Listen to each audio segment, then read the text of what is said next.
Star news पर देखते रहिए धार्मिक, सामाजिक, हर छोटे बड़े मुद्दों से जुड़ी खबरें सिर्फ 4 स्टार न्यूज पर।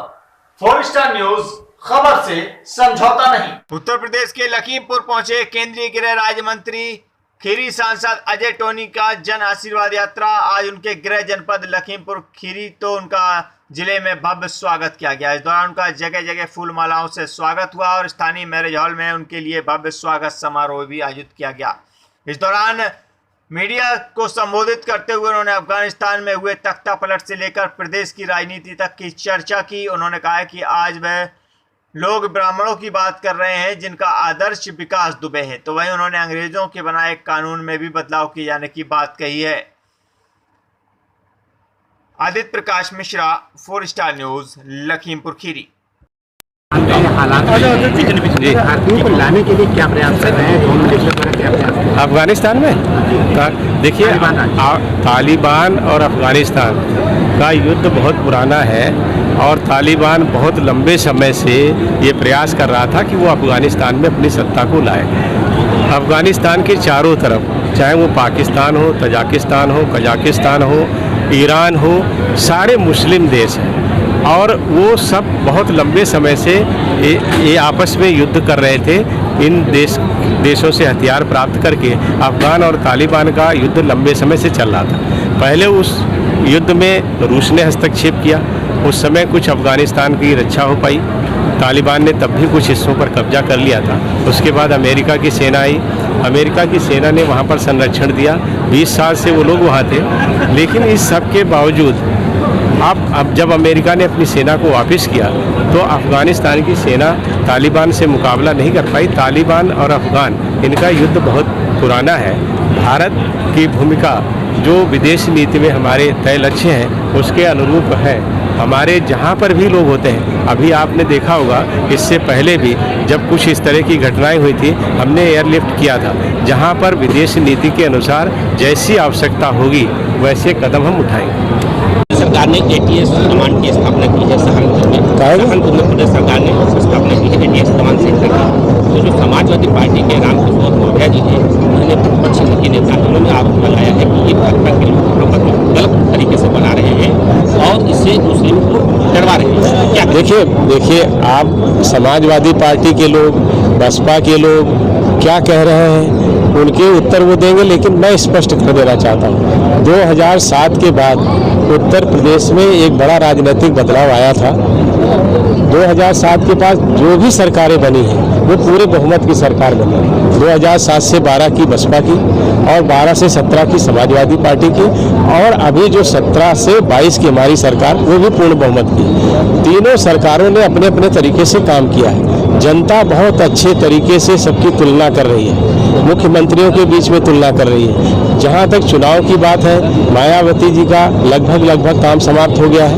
19 सीटें पिछले चुनाव में मिली थी, उसमें से भी 11 विधायक उनको छोड़ गए। समाजवादी पार्टी के जो मुखिया है इस समय अखिलेश यादव जी, उन्होंने जमीन पर कभी संघर्ष किया नहीं। 2012 में मुलायम सिंह जी के कारण समाजवादी पार्टी सत्ता में आई थी, उन्होंने अखिलेश यादव को मुख्यमंत्री बना दिया, लेकिन उसके बाद 2 चुनाव उन्होंने लड़े, 2017 में कांग्रेस के साथ, 2019 में बसपा के साथ। दोनों में उनकी हैसियत उत्तर प्रदेश की जनता ने बता दी है। इसलिए मैं ये समझता हूँ कि ये सब दल इस तरह के राजनीतिक दल हैं जिनके पास कोई मुद्दा नहीं है, विकास की कोई बात नहीं है, अपने कार्यकाल में किए गए कोई काम गिनाने को नहीं है। ऐसे में हताश और निराश है, ये अनर्गल आरोप लगा रहे हैं। इनका परिणाम वही होना है, जनता इनको जवाब देगी। 350 से ज़्यादा सीटें भारतीय जनता पार्टी लाई। 2022 के मतलब कानून जो अंग्रेजों ने बनाया, देखिए, अंग्रेजों ने बहुत सारे ऐसे निरर्थक कानून बनाए हैं जिनका आप कोई उपयोग नहीं है। अभी जैसे उसमें एक आपको बता दें, पहले जवाहरलाल नेहरू जी एक सिगार पीते थे तो उसके लिए भी एक अधिकारी नियुक्त था, तो वो अभी हम लोगों ने उसको ख़त्म किया। इस तरह की जो घटनाएं हैं, ऐसे बहुत सारे कानून हैं जिसमें कागज़ बहुत है, काम उसका कुछ भी नहीं है, उनका कोई सदुपयोग नहीं है। अंग्रेजों ने अपनी सरकार की रक्षा के हिसाब से कानूनों को बनाया था, उन कानूनों को अब आवश्यकता नहीं है। ऐसे सब कानूनों का हम निरीक्षण कर रहे हैं और वह भी हमारे मंत्रालय में है, उसका भी निरीक्षण मैं कर रहा हूँ और वो विभाग भी है मेरे पास, तो हम लोग देखेंगे। 2022 के चुनाव में रणनीति बनाई जाए। देखिए, भारतीय जनता पार्टी कोई कोई ऐसा दल नहीं है जो आज काम कर रहा है। हम चुनाव जो एक दिन समाप्त होता है दूसरे दिन से दूसरे चुनाव की तैयारी कर देते हैं। हम 5 साल चुनाव की तैयारी करते हैं और केवल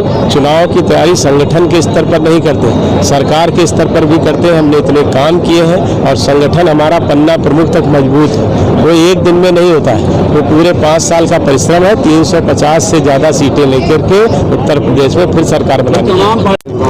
ब्राह्मण में क्या है? ब्राह्मण तो एकजुट है ही है पहले से। ब्राह्मण कहाँ चले गए थे?